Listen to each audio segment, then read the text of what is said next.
Tulsi Gabbard making that announcement last night on the stage with President Trump. You'll remember Tulsi was a Democrat as recently as 2020 running for the nomination there, former Democrat congressman from Hawaii. And she is now with us. Tulsi, welcome to the party. Like I said, some of us have been Republicans for a relatively short period of time. That would be like you and me. Others, Buck knew he was a Republican when he was like 6 years old in New York City. But True. what was the final straw, so to speak, for you in making the move and feeling comfortable announcing yourself as a Republican last night? You know, I really have to give credit to President Trump because the way that he has transformed the Republican Party gives me hope for the future of our country. He's brought back the Republican Party to its founding and core principles.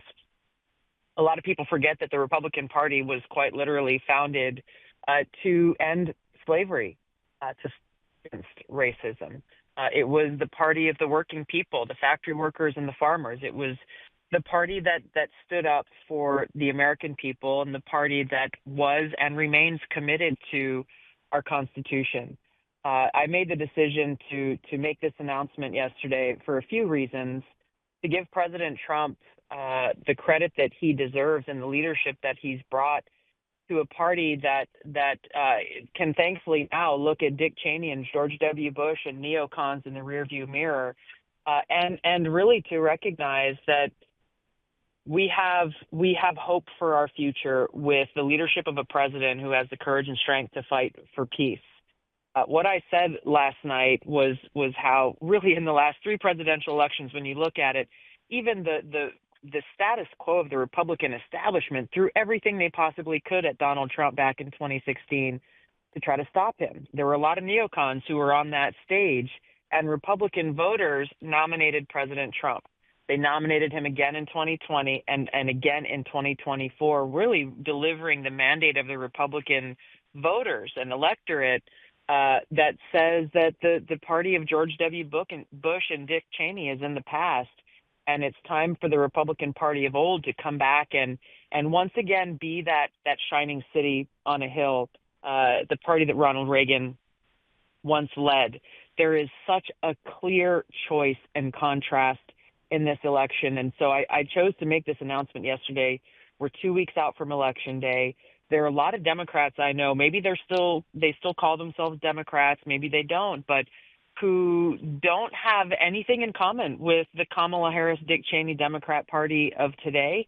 And I wanted to send a message loud and clear about why I made this decision and why we as the American people should have hope for our future if we do our part as citizens and choose freedom and peace and prosperity in this election by voting for Donald Trump. And Tulsi, thank you, by the way. Thank you for joining the party. Thank you for your service to the country. We're honored to have you here on the show, honored to have you as a fellow Republican. And I'm wondering, as you see the closing argument of, you mentioned the Kamala campaign, it is that Trump is a fascist. I mean, you said that Trump is part of your awakening and your movement to the Republican Party away from, because the Democrat Party transformed. That's true. Clay's talked about it in his own transformation on the show many times. The Democrat Party of 1996 is not the Democrat Party of today, not even close. But when they're calling the former president and likely future president a fascist as the primary argument and comparing him to Adolf Hitler, what is that? I mean, it's nothing but a continuation of the demonization of Donald Trump that began when he came down that escalator in 2015 when he ran for president the first time. I don't know if we've had this conversation on your show, but I had the first kind of experience I had being confronted with this was 2 weeks after he got elected in 2016. He and his team invited me to come and meet with him to talk about foreign policy and ending regime change wars. This was just before Thanksgiving in 2016. I happily accepted the invitation. We had a great and substantive conversation for about an hour in his office, sitting across from him at his desk.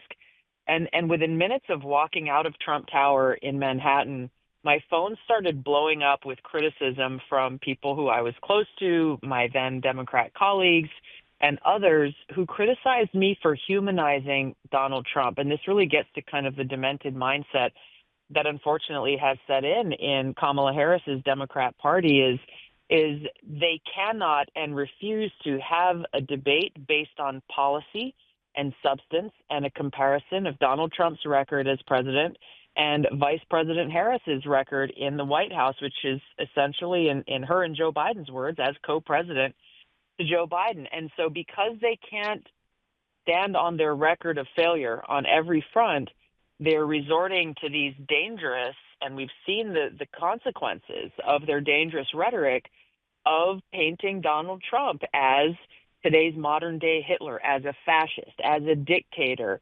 fomenting this kind of fear that is completely baseless. It's completely baseless. And leading to, and no one should be surprised that there are people like Ryan Roost and others who feel they have a moral obligation to try to kill him. That's the reality of the consequences of the rhetoric coming from Kamala Harris and their friends in the propaganda media.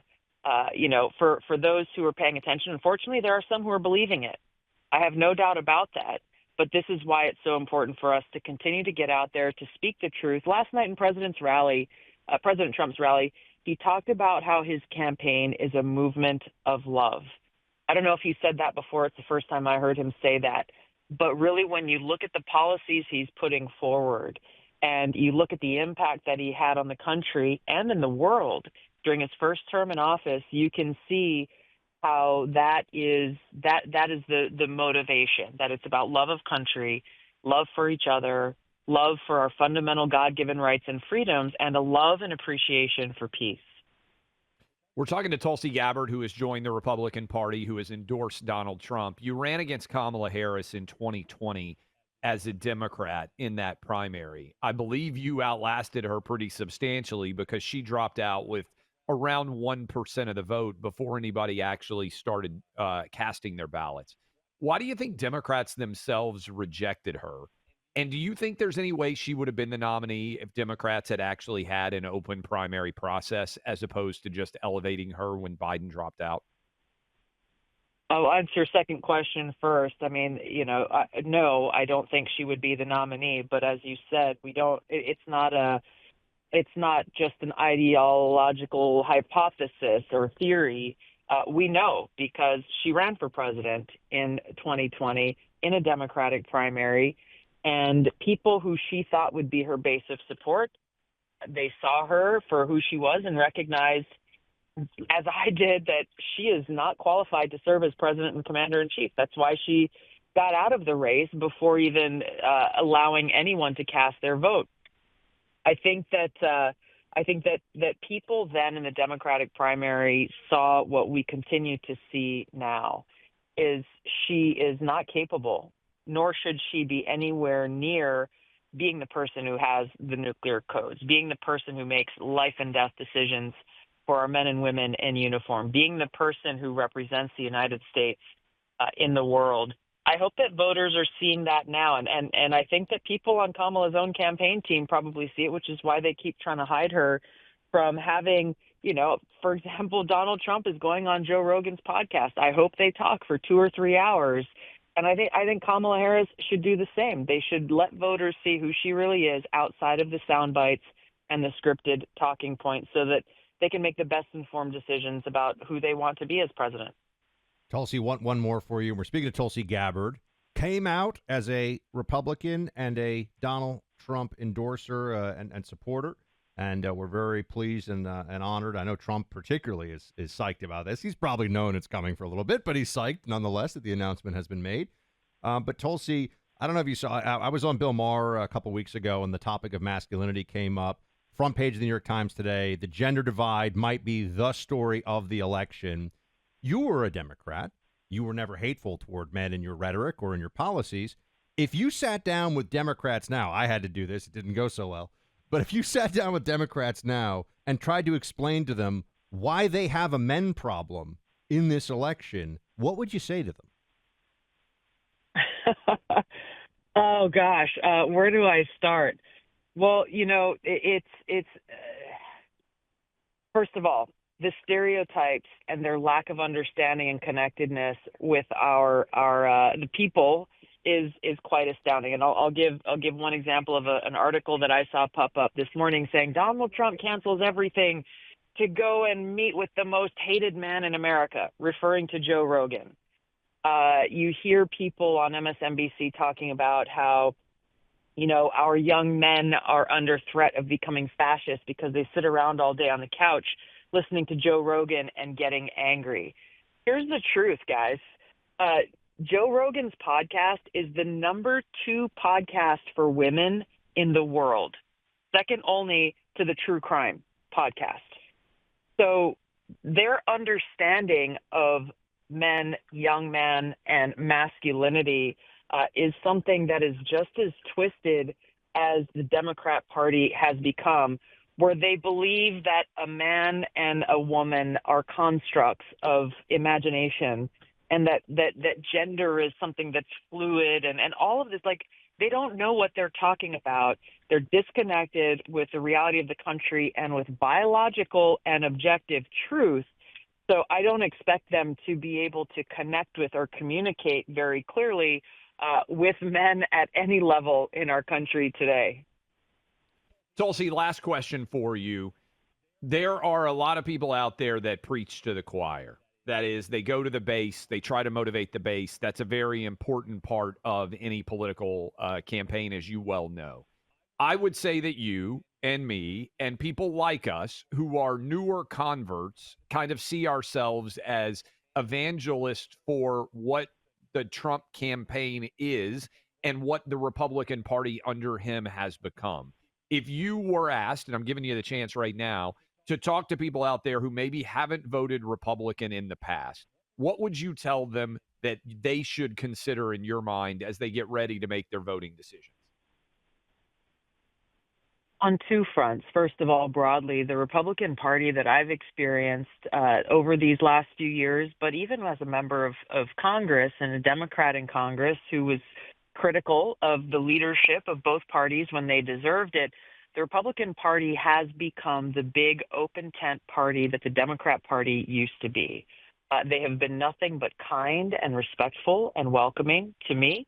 Even if these leaders don't agree with me on every issue, they have been encouraging of vigorous debate around the most important issues that we care about and are fundamentally rooted in our Constitution, our First Amendment rights, our Second Amendment rights, our right to privacy and civil liberties. Yes, there are still some leaders in the Republican Party I disagree with and do so publicly, who are not as concerned about protecting the Constitution. I think we as citizens have a responsibility to do that.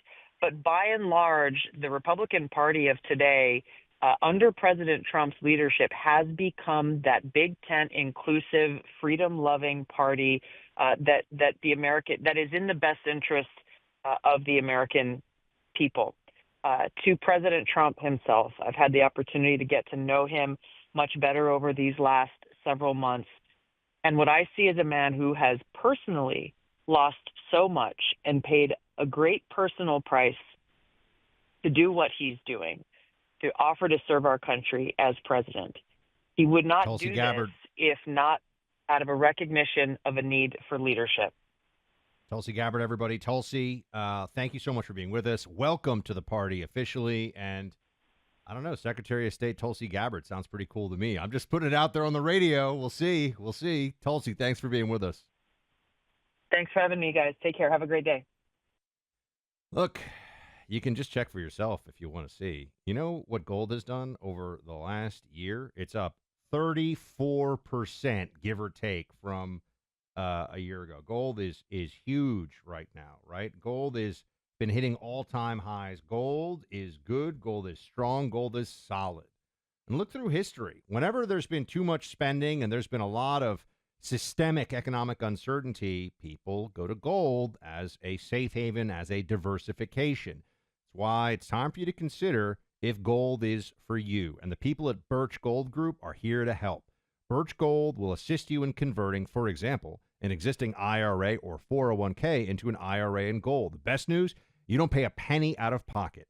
Text my name Buck to 989898. Get a free info kit on gold. No obligation, just information on fortifying your savings. A+ rating from the Better Business Bureau. Thousands of happy customers. You can trust Birch Gold too. Text my name Buck to the number 989898 for your free info kit today. Just get started today in protecting the value of your savings account from the relentless threat of inflation. Text BUCK to 989898 for your free info kit from Birch Gold.